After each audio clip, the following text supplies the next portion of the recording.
नमस्कार दोस्तों। बात चल रही थी कक्षा 10 साइंस अध्याय 2 की अम्ल सार एवं लवण की। देखिए कुछ इम्पोर्टेंट इफेक्ट है उनकी बात करते हैं। अम्ल क्या होते हैं, सार क्या होते हैं, लवण क्या होते हैं, इनकी चर्चा आज करेंगे। देखिए अम्ल होते हैं वो स्वाद में खट्टे होते हैं। अम्ल कैसे होते हैं? स्वाद में खट्टे होते हैं और नीले लिटमस पत्थर को लाल कर देते हैं। नीले लिटमस पत्थर को लाल कर देते हैं, क्या कहलाते हैं? अम्ल कहलाते हैं। सार क्या होते हैं? स्वाद में कैसे होते हैं? कड़वे होते हैं और लाल लिटमस को कैसा कर देते हैं? नीला कर देते हैं। अम्ल सारक सूचक रंजकों के मिश्रण होते हैं जिन्हें अम्ल एवं सारक की उपस्थिति को सूचित करने के लिए उपयोग में लिया जाता है। गंधीय सूचक क्या होते हैं? गंधीय सूचक वे होते हैं जिनकी गंध अम्लीय या सारकीय माध्यम में बदल जाती है। लिटमस क्या होता है? लिटमस विलियन है वो बैंगनी रंग का रंजक होता है जो थेलोफाइटा समूह के लीचेन यानी लाइकेन पौधे से निकाला जाता है। लिटमस पेपर किससे निकाला जाता है? लाइकेन से बनता है। आगे देखिए, अम्ल जलीय विलयन में H+ आयन का निर्माण करते हैं और सार होते हैं वो जलीय विलयन में OH ऋण आयन का निर्माण करते हैं।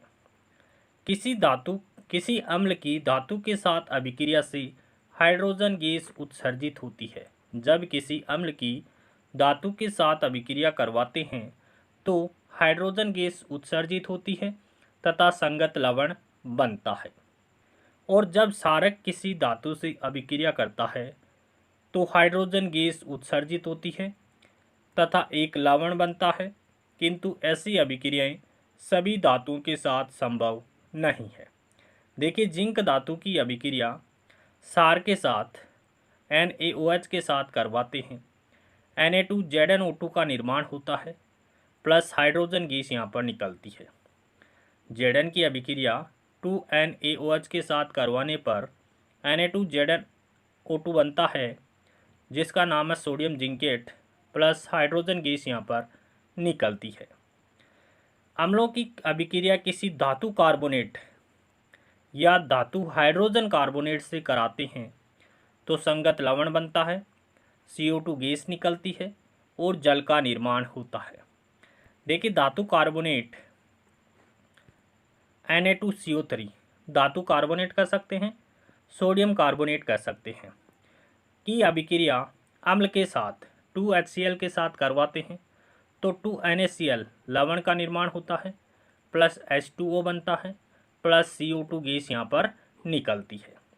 इसी प्रकार धातु हाइड्रोजन कार्बोनेट कर सकते हैं या सोडियम बाइकार्बोनेट कर सकते हैं या धातु हाइड्रोजन कार्बोनेट कहते हैं। इसकी अभिक्रिया अम्ल के साथ करवाते हैं तो लवण, जल और कार्बन डाइऑक्साइड गैस बनती है। किसकी अभिक्रिया? धातु हाइड्रोजन कार्बोनेट NaHCO3 की अभिक्रिया HCl के साथ करवाने पर NaCl plus H2O plus CO2 बनता है। उदासीनीकरण अभिक्रिया क्या होती है?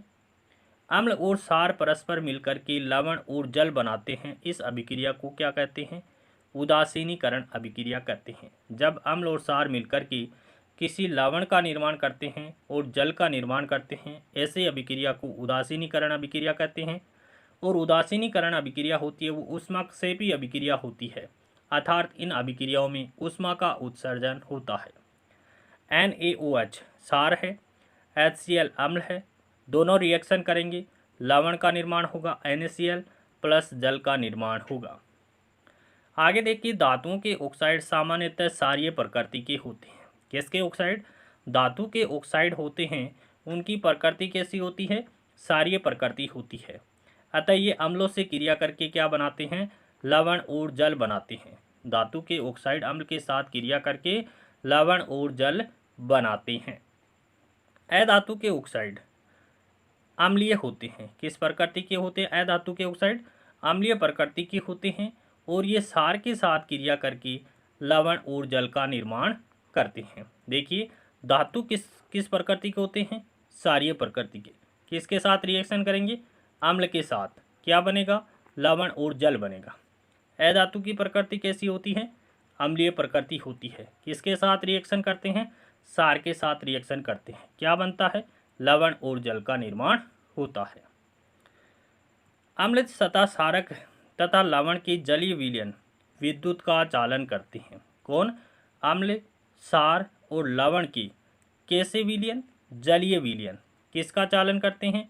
विद्युत का चालन करते हैं, क्योंकि इनके विलयन में मुक्त आयन होते हैं, फ्री आयन होते हैं, जिनके कारण विद्युत का चालन होता है। क्षार देखिए क्या होता है। जल में घुलनशील क्षारकों को क्षार कहते हैं। जल में घुलनशील क्षारकों को क्या कहते हैं? क्षार कहते हैं, और ये संक्षारक प्रकृति के होते हैं। आगे देखिए, अम्लीय या क्षारीय विलयन में जल मिलाने पर H3O+ आयन या OH ऋणायन आयन की सांद्रता में प्रति इकाई आयतन में कमी हो जाती है। इस प्रक्रिया को क्या कहते हैं? तनुकरण कहते हैं। क्या होता है?